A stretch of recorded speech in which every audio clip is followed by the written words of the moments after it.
Your firm benefited tremendously from turmoil in the energy industry.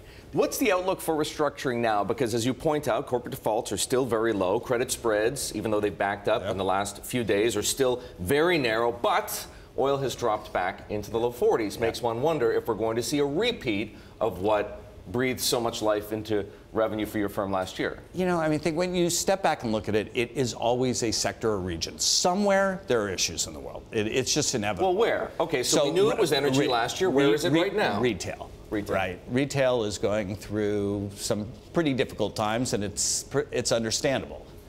Yes, we can see why. Just walk down Bleecker Street in the Village, and it's empty storefront after empty storefront. But is the opportunity as big in retail as it was in energy? Could be. Really? Could be. Could be. Because energy is huge, right? Energy was what, 20% of the high-yield debt market? Yes. Retail isn't that big. Yeah, no, it is not. But again, you got to look at it. There still will be companies, even in energy, that won't survive.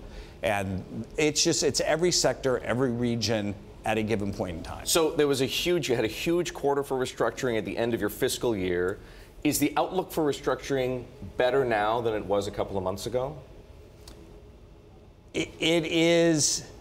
Literally a couple months ago, the answer is probably yes. Better than a couple of years ago, probably not. Which industry would you say, would retail be the most stressed at the moment? At the moment, yeah.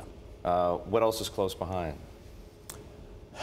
That's the one sector that really stands out. There are some regions that stand out. Stuff happening in healthcare, stuff happening in technology. Absolutely, absolutely. Right? The disruptors being disrupted. Yes.